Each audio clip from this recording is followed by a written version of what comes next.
Inanunsyo na ang upcoming series sina Donnie Pangilinan at Bel Mariano o Don Bel matapos ang successful TV series nilang Can't Buy Me Love. Magpapakilig muli sina Donnie at Bel sa original series na How to Be Spot a Red Flag.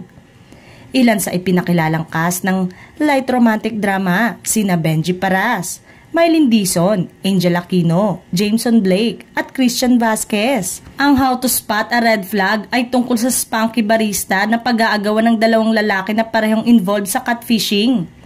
Buwan ng Mayo ngayong taon, nang huling mapanood sina Donnie Pangilinan at Bel Mariano sa una nilang teleserye ang Can't Buy Me Love. Hindi lang ito sa Primetime TV pumatok, pati na rin sa mga streaming platform na YouTube, Netflix at iWantTFC na hindi nga nawawala sa mga trending video at top series ng mga ito. Kaya naman marami na ang nag-aabang sa susunod na proyekto ni Donnie at Bel. Marami ang nag-request na mapanood sila sa isang pelikula at may request din ng ilang Don Bel fans sa panibagong teleserye. Base sa naunang post ng isa sa ad prom ng Dreamscape Entertainment na si Eric Jansalut, ay mukhang sa production unit nga nila ang next serye ng phenomenal Gen Z Love Team.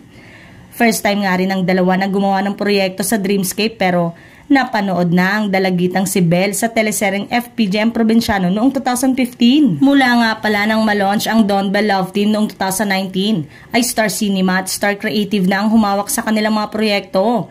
Gaya ng first and second season ng His Into Her na produce ng Star Cinema noong 2021 at 2022 respectively. Taong 2023 naman, nang bumida sila sa Can't Buy Me Love na production naman ng Star Creatives. Pero wish nila, nakakaibang story ang gawin ng dalawa sa bago nilang teleserye.